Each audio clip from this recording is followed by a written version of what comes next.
Hello and welcome back. I'm Anita Sandoval, a licensed professional counselor, and today we continue our 12-day journey with OMST, and today is day 8. And to answer today's question, did I have any dreams? Yes, I actually had two. I was able to process them. They were not as frightening as they were yesterday. Yesterday was a little bit more distressing. Today's dreams were actually pretty calm. So that just shows me that I'm actually moving forward into calming state, processing things easier, which is great for me.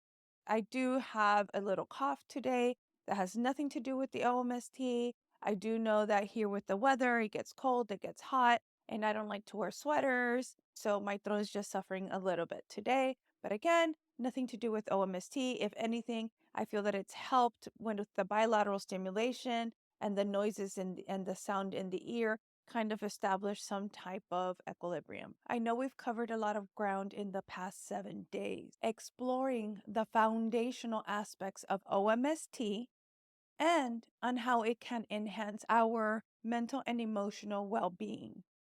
Today, we're going to delve into the critical aspect of mental health, managing intrusive thoughts, covering self defeating beliefs, and rumination, and how the role of OMS therapy can actually play a role in this process.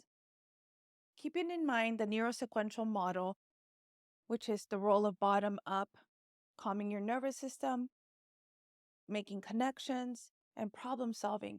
When your nervous system is calm and your body is feeling safe enough, it's able to make connections then that those self distorted thinking, unhelpful thinking styles, intrusive thoughts, rumination is not you. That those are just thoughts that are coming in, unwanted thoughts. I like to call those programming because we see so many things in society, such as models, the Kardashians, The Bachelor. So these are just naming a few of society's programming on how should someone date, on how the interactions between the genders, what is right, what is wrong, what is good. But we also have to learn that people that we are processing within our brain, we have an information processing system that is processing through everything that we see, touch, taste, sound, and hear.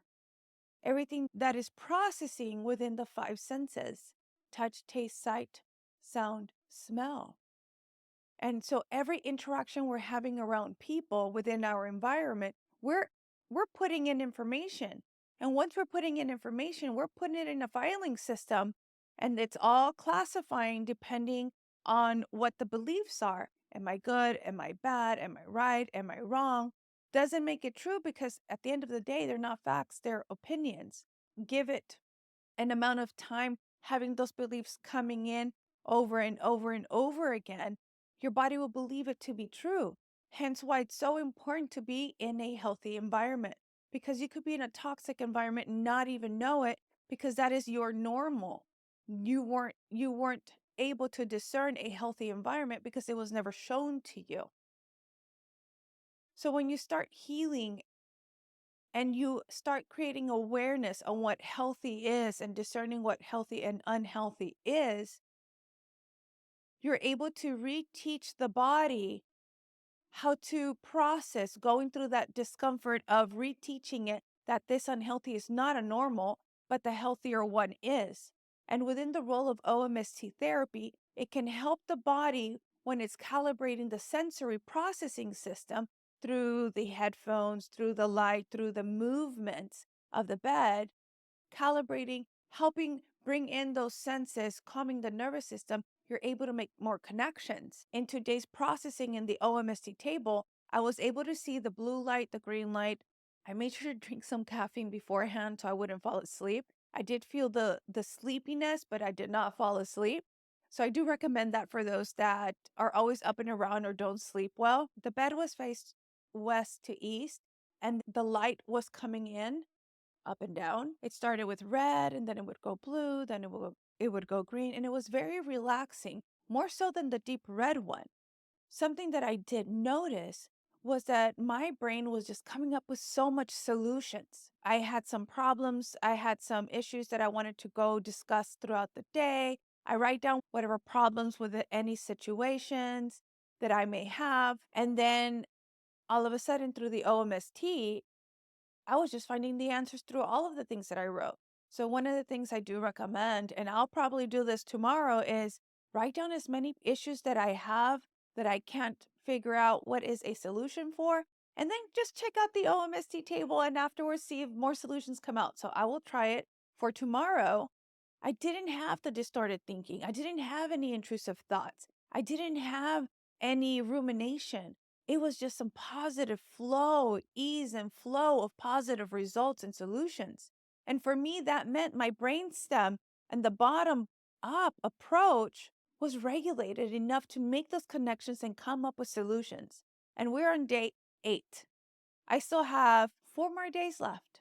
So that's amazing. I can just imagine the solutions I'm going to come up with in the next following days.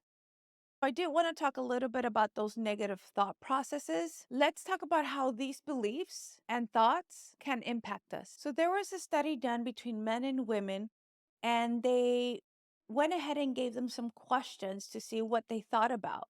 And the results were amazing. They tested on intrusive thoughts, images, and impulses. Some of the top ones were between men and women: leaving the heat stove on and causing an accident, leaving the home unlocked, an intruder there, catching a disease, and one of the highest ones, running the car off the road, swerving into traffic. I know one of my intrusive thoughts every single time I'm going to South Padre Island and we go through the causeway, I'm like, oh my gosh, this bridge. And I know nothing's going to happen, but still, that little intrusive thought is there.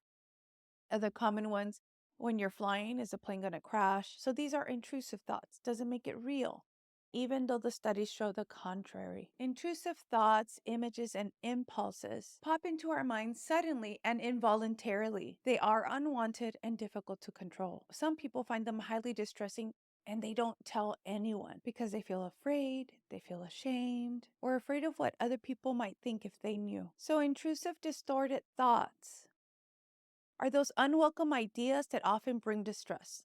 I always like to call them like an unwelcome guest. You invited some other people to a get together and you open the door and you see someone there that you didn't invite. And you're like, oh my gosh, why is this person here? I did not invite them. Who brought them here? Well, they're there. You're not going to throw it a pachanga. You're not going to throw it a party. You're going to acknowledge that it's there. And then you have your get together. You're going to entertain the guests that were there, knowing that the unwelcome guest is there, not entertaining it, and soon it will leave. You focus on the guests that are welcome. These intrusive, distorted thoughts, they can be unrealistic and exaggerated, but they feel real to you. Self-defeating beliefs, on the other hand, are those negative convictions we hold true to ourselves. And we tend to resonate and really attach and identify as if it was us as a person. They limit our true potential. These might look like recurring thoughts such as, I'm not good enough, or constant worries about life, situations that we cannot control. Some of the common ones could be the shoulds and the musts. I should have done this, I should have done that. I must have done this to deserve this. Then we have rumination. Rumination is dwelling on difficulties that distress us. Repeatedly thinking about events in the past that already happened that didn't go our way, becoming preoccupied about something and not being able to get it out of your mind. The question is rumination normal? Yes, to some extent, everyone ruminates or dwells on their problems. Thinking about our problem is helpful, especially if we're able to reach a solution for that problem and then put it into action. Most people who ruminate, there's a time limit for that, and it stops when the problem is solved. Although rumination is normal, excessive rumination can become a problem. So the unhelpful rumination tends to focus on the consequences instead of the solutions. What did I do to deserve this? Will my life get any better? Instead of how can I make my life better? are common phrases that people who ruminate excessively use. So rumination tends to focus on what went wrong, then that leads to negative thinking. It could lead to depression, it could lead to procrastination, avoidance of problem solving, inactivity. So the question then lies, where does OMST come in?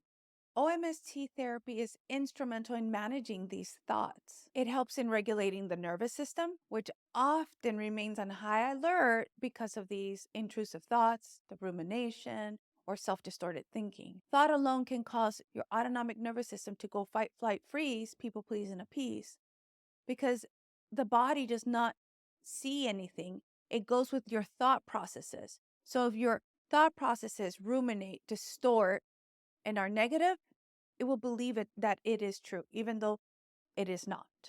It will believe that there's a bear or a tiger, even though there is not. Through OMST, you can work through creating a space where you feel safe, calm, a safe mental space, giving you a space to challenge and reframe these thoughts. Can you imagine? I experienced that today. It was an amazing feeling. It was just flowing. I didn't have the distorted or the rumination or the self-defeating, unwelcome guests coming in going, oh, you again. It was just all the guests that I wanted, and we were all having a pachanga without any unwelcome guests, at least for that time being. Let's understand the science behind this. As you engage in OMST practices, you're training your brain to respond differently to these intrusive thoughts, ruminating thoughts, intrusive distorted thinking. You're building resilience and a more positive mindset. So in mental health therapy, we do not tell you, hey, guess what? You're never going to have a negative thought, intrusive thought, rumination. As mentioned earlier, they are there. However, you're able to discern building the resiliency so that it doesn't stay there and create a space there to live and dwell there. You're having it come in, but you're not paying attention to it. You're acknowledging it, that it's there, but you're not attaching to it, and it will soon leave. And you keep practicing and you keep practicing, and it will become less and less and less. And one of the issues that come up when one of my patients come in and they tell me, oh my gosh, I had this distorted thinking. I'm going back into traumatic mode again. No, not necessarily. Because when you keep healing forward, these intrusive thoughts resonate less and less. Doesn't mean that you're going back into trauma mode.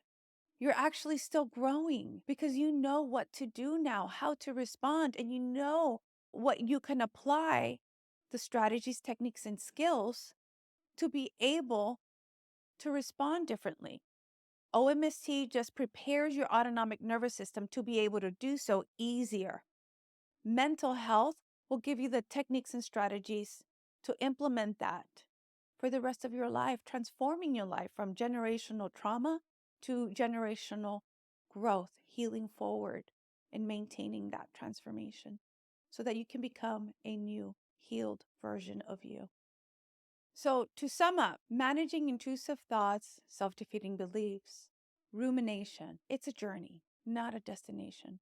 Having compassion for yourself for your journey is key in this healing from generational trauma to generational growth. And OMST does offer valuable tools to aid and supplement in this process. Each step forward, no matter how big or small, is a step forward towards a greater mental well-being. I do encourage you to share any questions that you may have. Feel free to send me an email, and I will do my best to answer them. Thank you for joining me today, and I'll look forward to continuing this journey with you tomorrow and answer that great question, did I have any dreams?